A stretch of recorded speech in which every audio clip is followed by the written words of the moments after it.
Afternoon, everyone. We're going to give everyone a couple more minutes, about 1 more minute to join, and then we'll begin shortly. 30 seconds.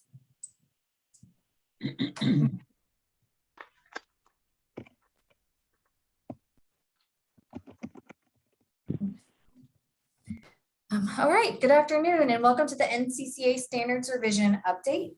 This town hall will last approximately 1 hour. Since this is a Zoom meeting, you can submit your questions in the Zoom chat. We do ask everyone to please mute your lines and we'll help you do that during the town hall. Tara and Linda from I.C.E. staff will respond to questions as they can in the chat, but for any of those that need more explanation, we'll respond to them verbally as well. If you do have any technical issues throughout the town hall, please send them privately to I.C.E. staff and we'll provide some technical support for you. And I would like to now pass it off to Denise Vandal. And one more note, we will be recording this for everyone, so it's available. So, all right, passing it off to you, Denise. Great, thank you very much, Katie. Welcome, good morning to those of you that it's still morning, and good afternoon to those of you in the other Eastern time zones. My name is Denise Vandal, and I have the honor and privilege of serving on the main committee with my co-host or co-chair, Larry Fabry, who is with us, and you'll be hearing more from Larry a little bit later. So we welcome you to this. Some of you may have attended the meeting in Nashville, and this is a presentation that we made at the latest I.C.E. exchange, and we wanted to be able to provide more updates to the broader I.C.E. community, and so that's why we're here today. So Katie, if you could advance a couple of slides. One more, please. There's Larry. So our objectives in this session is to give you a review of what the process was. Again, we started this a long time ago, it seems like. We'll go through an overview of the specific revisions and make some clarifications. We'll have a pause input into the slide deck after some initial comments, and then after Larry's discussion of the psychometric standards. And then commissioners will come on and they're going to talk to you about the implementation plan and the resources that are available from I.C.E. as we move forward. And then at the end, we'll have some time for general questions. But as Katie said, if you have questions, please put them in the chat and our amazing I.C.E. staff members will get you a response as soon as they can. If we could go forward next, Katie. Okay, so if you remember back to 2019 when this process started, this standards revision process was intended to clarify things that the commission and the staff had collected information about since the current standards were implemented in 2016. So the staff and the commission have maintained a running list of comments and standards where it appeared that maybe clarifications were necessary and where challenges had arisen for accredited programs and those applying for accreditation. In addition, staff and the commission listened to both the applicants, the reviewers who help the commission in the initial review, and commissioners on some redundancies that were identified that needed to be cleaned up as we went through. And then we also discussed the potential for reorganizing some things because there seemed to be some redundancies. We also wanted to look at how we could make the application process more efficient for our initial applicants and our returning accredited programs. So we had lots of input from you, from the NCCA. The NCCA had a task force that was formed and they provided some recommendations to the main committee. And then, as you might remember, there were multiple comments periods that we had as we went through this. And that all started with the town hall in 2019. And that was, I believe it was the San Diego meeting at the 2019 I.C.E. exchange. Katie, if you could advance to the next slide, please. So this is just an overview of the timeline that we've been working on over the past years.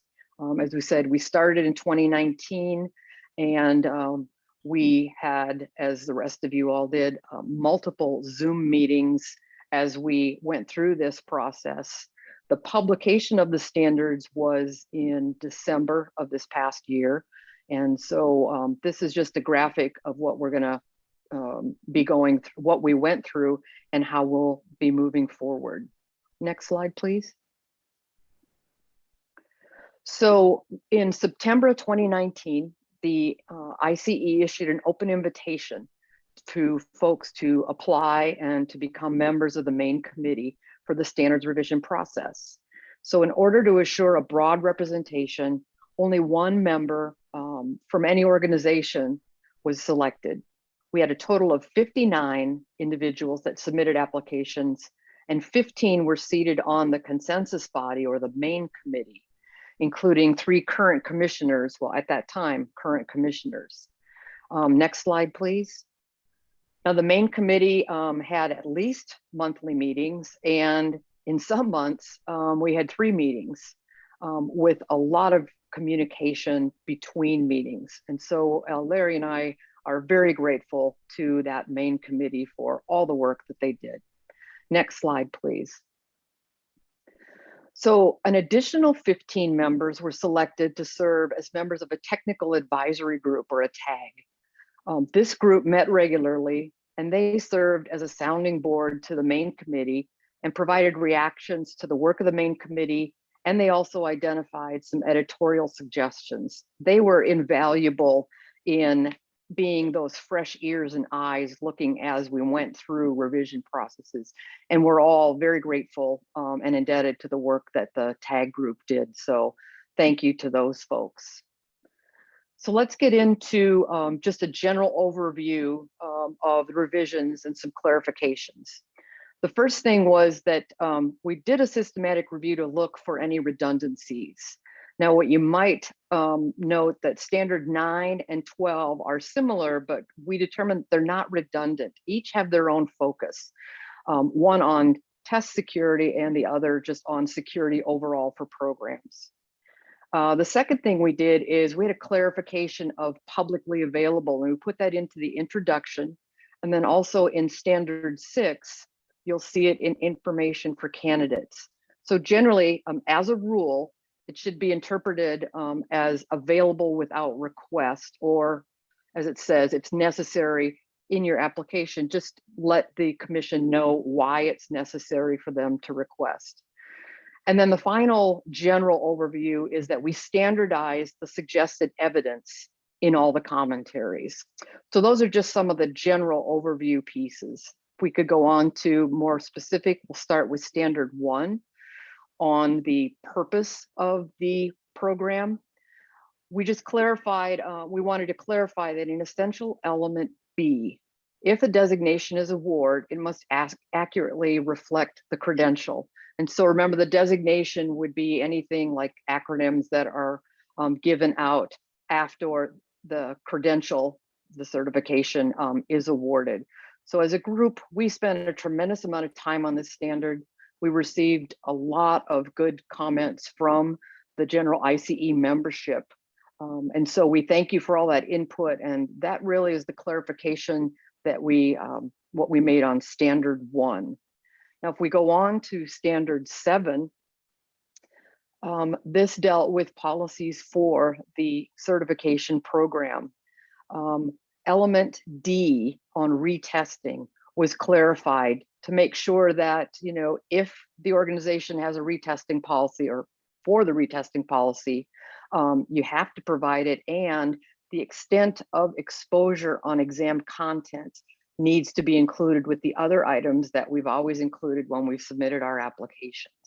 So that's standard 7, essential element D.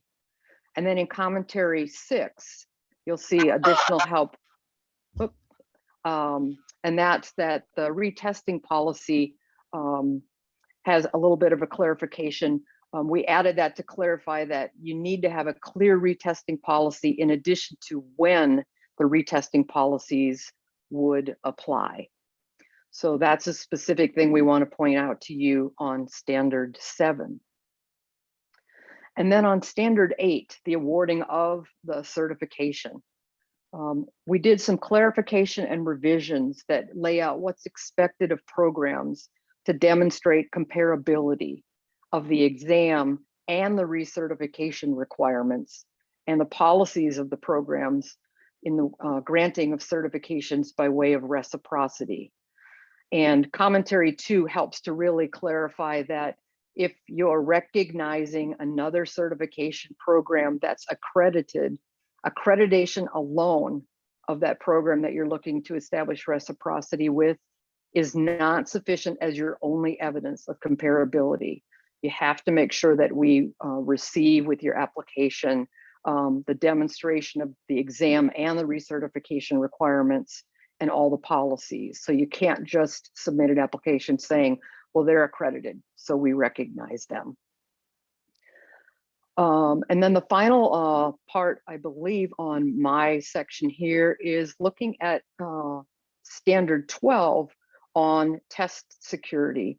So it's referenced in test security plan is referenced in the suggested evidence in commentary 2. It's not required, but a test security plan is a good idea. And at the previous exchange, I know the commission did a presentation on developing and implementing a test plan.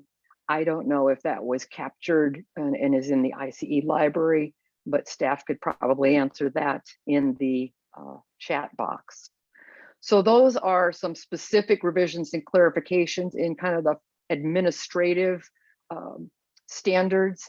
And so for staff at this point, are there any questions that were in the chat box that we need to put before Larry and myself that need to be answered that you couldn't answer in the chat box? I'll go back to Katie.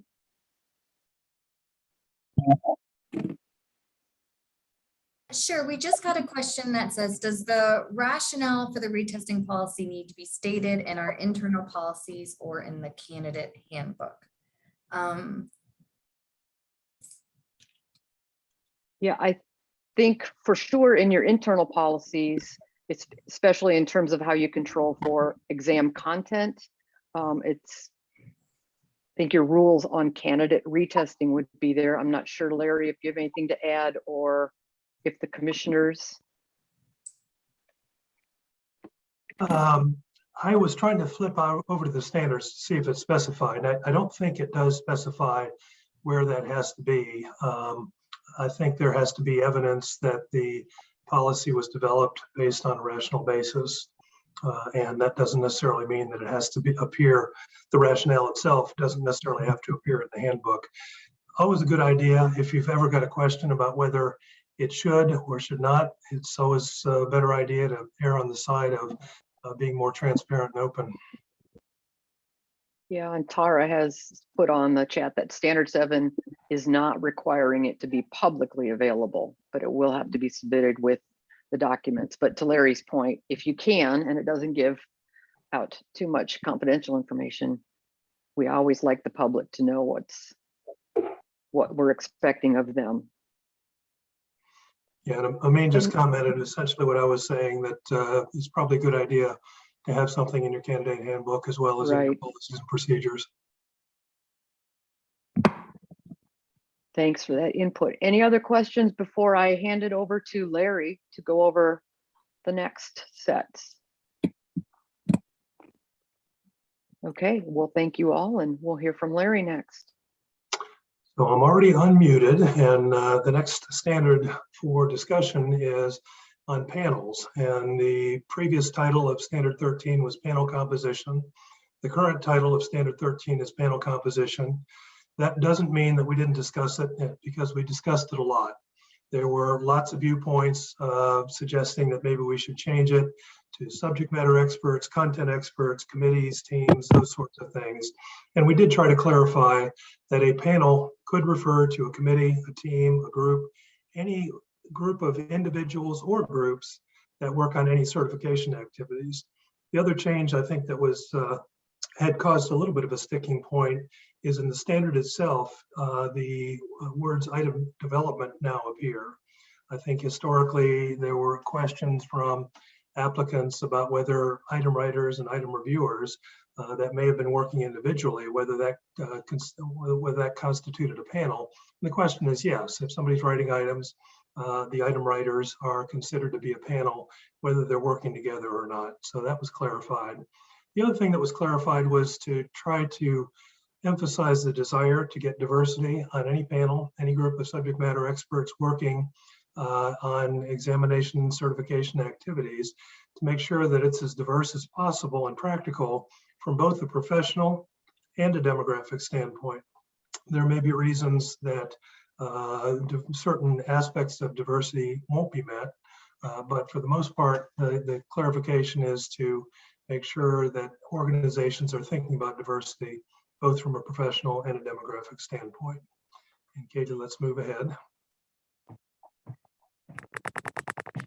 Standard 14 on job analysis, the only real substantive change was that there had been instances, I think over the past 5 or 6 years, in which the commission determined that there were some changes to the examination specifications or the detailed content outline that had been made after the job analysis. And if that happens, then the organization should be prepared and should document why that might have happened. There could be some good reasons for that. For example, one that comes to my mind is that it could be that a job analysis survey endorses a new procedure or a new technique or a new process, but the specifications might include that new technique or process, but the certification board might decide that there's not enough information yet published to allow candidates to be able to be prepared about that process or technique.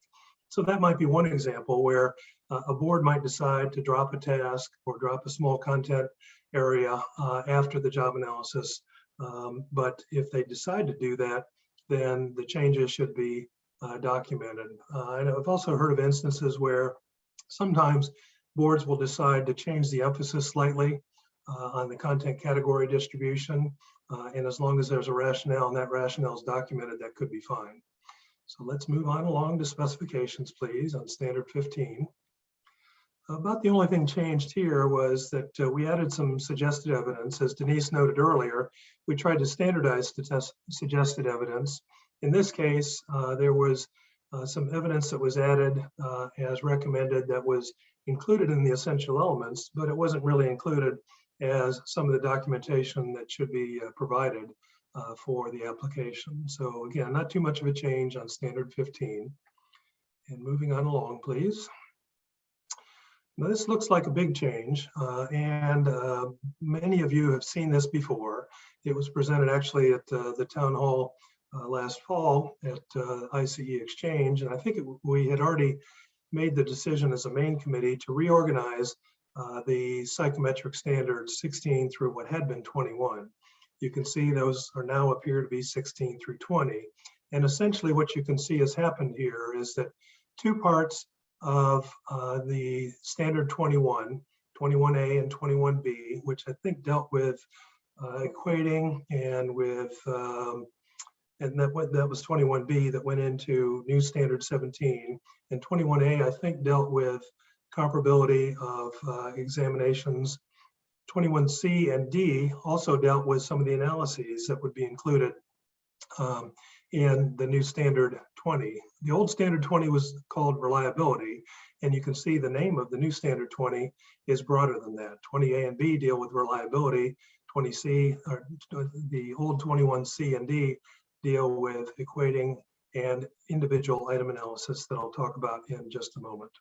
So it was reorganized, and the end result is that there are now 23 standards and not 24 altogether.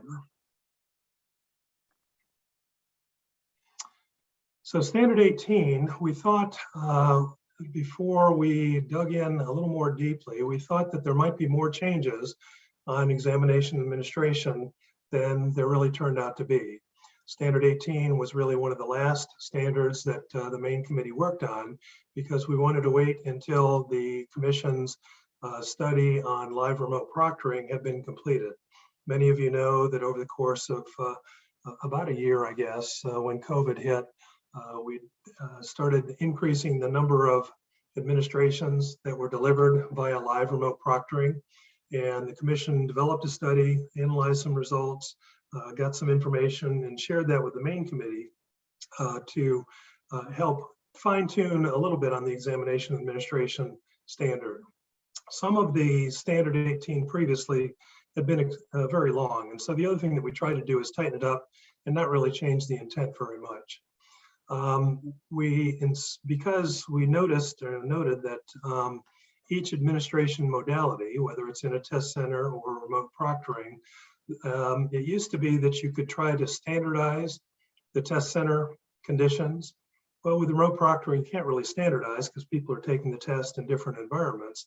We can standardize, and we would expect that it be standardized according to what's important, and that is to be conducive to testing, to be quiet enough and private enough, and not allow release of examination materials to candidates or others. Commentary 2 was also added, and this really says that live remote proctoring, as long as it allows for real-time termination of the administration, that's probably going to be fine. And the organization doesn't need to demonstrate how security is maintained if they can shut down the test immediately, just the way they would be able to do so in a test center. However, looking to the possible future, that there may be the potential for something like record and review, as long as the organization can demonstrate how examination security is maintained, that doesn't necessarily require that with remote proctoring to allow for real-time termination of the administration. And we can't really foresee what might happen over the next 5 or 6 years in terms of examination administrations. But one way, for example, that the organization might be able to demonstrate how examination security is maintained would be as if an examination form was exposed. If the organization could afford to retire all those items immediately, that might be one way that they could demonstrate how examination security is maintained. Maybe not a realistic example, but we wanted to make sure that it was left open for other modes of administration, as long as those administrations are conducive to testing and ensure security of the materials and individual completing the examination without unacceptable aids. Let's move along to slide standard 20. And I mentioned this earlier with the table. Standard 20 used to be reliability. It used to be that evaluating item performance was kind of hinted in a couple of other standards. It was hinted in standard 23D in quality assurance. It was hinted in standard 16 related to examination development, but it wasn't really called out that the organization must be able to document that an item analysis was performed, as in addition to other analyses such as four-score reliability. We added the item analysis to commentary 5. And I'll point out that one of the questions that was asked during the I.C.E. exchange town hall was whether item analyses should be conducted for each delivery modality. And I think the short answer is yes. And the way that we point to that would be standard 18 commentary 4 that says the organization should regularly monitor examination information for each delivery modality. If you're delivering by live remote proctoring or test centers or paper and pencil testing, you ought to be conducting an item analysis and other evaluation information for each modality separately. So let's move along to 21. It used to be that the first 2 essential elements said that the organization had to have definitions of recertification and continuing competence that are consistent with the NCCA's definition of recertification and continuing competence. And that was dropped because really it's up to the organization to identify their own definitions for recertification and continuing competence. The new essential element that you see there indicates that a rationale for recertification must be provided or must be able to be documented, and the rationale must address the purpose of recertification. Again, I think anticipating a question that might come up, I don't think the rationale necessarily has to be publicly available. Again, it wouldn't be a bad idea to make the rationale as to why we think recertification ought to include these components, but I don't believe that it specifically is required to be publicly available, but the organization needs to be able to provide that rationale and document it. If any certificants had been exempted from current recertification requirements, we used to call that grandfathering back in the old days, they must be able to identify what the certificate is bound by in terms of recertification, and it must be readily accessible, for example, on our website or on a list of certificants, where if somebody was certified before recertification was a requirement, the public must be able to verify that John Smith or whomever it might be is exempted from recertification requirements, or John Smith is subject to recertification requirements that have since changed if John Smith was certified 10 years ago and there are updated requirements. So if there are variations about the requirements certificants are held to for recertification, those requirements and the certificate status must be publicly available. Let's move along to, I think, standard 22 on quality assurance. We tried to fine tune this a little bit. As I mentioned before, we realized that one of the areas of redundancy was that the quality assurance essential elements suggested that an item analysis should be conducted or must be conducted on a periodic basis, and we moved that into standard 20. We also tried to bring quality assurance up to date and a little more contemporary without being onerous to organizations. We know that some organizations are really on the cutting edge when it comes to quality assurance, quality improvement activities, and we didn't expect that organizations need to be on the cutting edge in that regard, but we want to make sure that the organizations are thinking about quality assurance and thinking about how to handle any errors, and in that regard, we provided some additional suggested evidence that we would expect and anticipate might be appropriate for organizations to provide on their application. And I think there is one more slide before we wrap up this part of the presentation. And that's the standard 23 on maintaining accreditation. It's not a new essential element to notify the commission before making a material change. But what's new is that the expectation is that an organization must wait for approval from NCCA before making that material change. There was a lot of back and forth, a lot of discussion about how long the NCCA staff and others, they may need to involve the commission in making judgments about whether the material change would materially affect their accreditation status. But we weren't able to really put a specific time frame. We know that Linda, Tar, and the others on the staff, as well as the full commissions, will do their best to respond quickly. But the suggestion, it's more than a suggestion, it's an essential element, is that if you're thinking about a material change, notify the NCCA in advance, far enough before you intend to actually put that change into effect.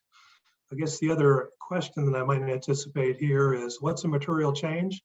Well, it's the kind of thing that if you have to ask the question, then you ought to probably consider it to be a material change. And you're always safer to let the commission know what you're changing. There actually was a list of 4 things that were considered to be material changes previously, and that's now been expanded to 5. Off the top of my head, I think the one that was changed was to add that if there is a change to the program name or designation, that would be a material change. Apparently that did happen sometime over the past few years. The other material changes are legal status, purpose, scope of the program or the examination, the exam development, administration, or evaluation procedures are listed as examples of material changes. But again, if you're not sure, the best thing to do is let the commission know before you actually publicize that change to the world. And I think that is the end. Are there questions? I saw a few in the chat. The rationale to provide NCCA approval prior to the change. I think the main rationale is that there's the potential that the change could affect the accreditation status. In other words, if somebody were to change from live remote proctoring to at-home testing without any proctoring, then they would be in violation, the organization would be in violation there of standard 18, of not including are not providing an environment that's conducive to testing and also maintaining security of the examination materials. The expectation in response to the second part of that question is, yes, the expectation would be that the organization should be able to determine whether or not the change they're about to make is still in compliance with the standards. Obviously, we wouldn't expect any organization to anticipate a change that might be in lack of compliance with the standards. However, I think over the years, we've all observed that organizations sometimes view the standards in a slightly different way than the commission might be reviewing the standards. And so just to be sure, it's a check to make sure that the commission is not going to have any issue with the change that you might be making. Linda also, if you didn't see the chat, said that soon, sometime this year, there will be some additional guidance provided by the NCCA on the material changes. Amain's question or comment was, believe starting for 2023, yes, when these new standards go into effect.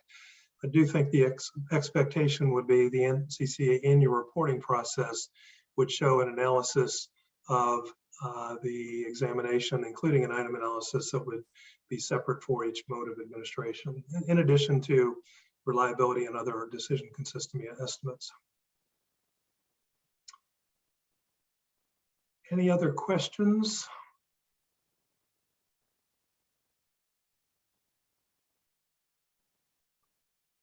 I don't see any in chat. Linda or Atara, do you see any? No additional questions at this time. I think we can continue moving forward with the presentation. I'll go on mute and turn it over to Joy. Thanks, Larry and Denise. Hi, everyone. I'm Joy Matthews-Lopez. I am the current chair of the NCCA Commission. I also am a psychometric reviewer. With me today is Nancy Aluwalia, who serves as a public member to the commission, and she also served on the main committee for standards revision. Next slide, please. So just a general timeline, how we got to where we're at now. The revised standards were approved in October 2021, just last October, and they were published last December 2021. There are resources that are actively coming online and are available now and will continue to be available throughout 2022, and we'll address those in more detail in just a few minutes. Implementation, and this is the key piece. Implementation of the new standards will begin with the January 2023 application deadline. Nancy is going to go through some details with you in just a moment about existing programs versus new programs and how this timeline plays out. But the takeaway message is that the implementation of the revised standards, the 2021 standards, will be January 2023 with that deadline. Next slide, please. Okay, and yes, thank you, Joy. What does this mean for those that are currently accredited programs? If you have a due date anytime in 2022, you will submit your application using the 2014 standards. If you are not due until 2023 or after that date, your future reaccreditation applications must comply with the 2021 standards. So if you have, as some of you have, especially the programs that have been around for a while, know that they need to get a head start on their reaccreditation applications, might have already started. Please note that if you are not due until 2023, you will receive access to the new online applications soon, and there'll be a general announcement that Tara can speak to as part of the rollout coming soon. But it must be, just to remind you now, if you are a currently accredited program and it's not due until 2023, you need to be looking to follow the 2021 standards. If you, now we can move to the next slide, says, what about a new program? If you're interested in applying for accreditation And you have two options. You can start an application under the 2014 standards for submission in 2022, or you can start new applications with the 2021 standards if you are planning to submit in 2023. But you intend to submit an application after August 31st, 2022, you must use the updated standards in accordance with the 2021 version of the standards. So, and with that, Tara answered the question, which was? Just sharing that the 2021 standard application is available currently online. It's accessible to anyone intending to apply in 2023. So both new programs and reaccreditation programs that are submitting applications in 2023 can access that application online now. There's guidance online as well, and we'll be circulating a general communication with all of the information that's been shared today, including some screenshots and stuff to help guide you through the online system as well. So that communication will be circulated tomorrow. Thank you, Tara. Next slide, please. So there are some resources available to help with this transition. Various tools are going to be released throughout 2022, such as the accreditation workshops. One was conducted today. There's another one, I believe, scheduled later in 2022, different webinars that are planned. The standards are also already available. The revised, updated 2021 standards, they're on the I.C.E. website. They're free for members and $75 for non-members. As Tara just mentioned, the standards application for 2021 is all for the 2021 standards are already available on the portal. You can review an application as you wish. This town hall is being recorded, and so if you'd like to see it again, revisit it, it's available. It will be available on demand.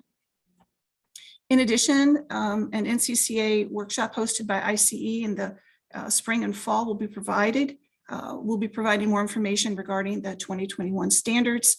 You're always welcome to reach out to Linda or Tara or any of us, but in particular, the accreditation services staff. The email is listed here. And lastly, another resource that will be coming in 2022 is the Commission will be hosting a webinar on test security plans. Exactly what is it that we'll be looking for, and just to give some guidance and suggestions there. So that's another resource that will be available later in 2022. And with that, we pause for general questions.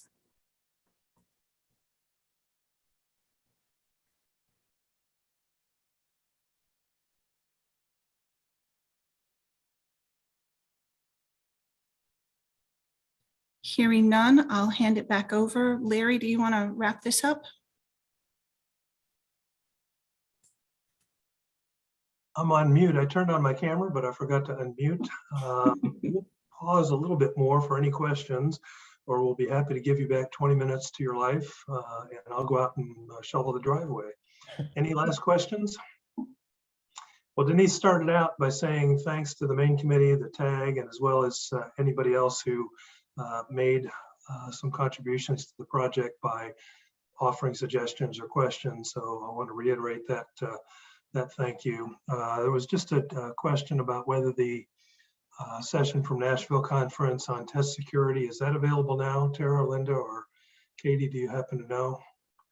No, that session was not recorded, Larry, but for that reason, the commissioners have agreed to do another version and release it as a webinar. So we will expect that sometime during probably the first half of 2022. Thank you, Linda. Last chance for questions, anybody?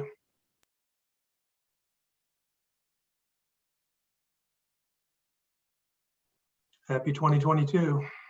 Thanks, everybody. Bye-bye. Thank you. Thank you all.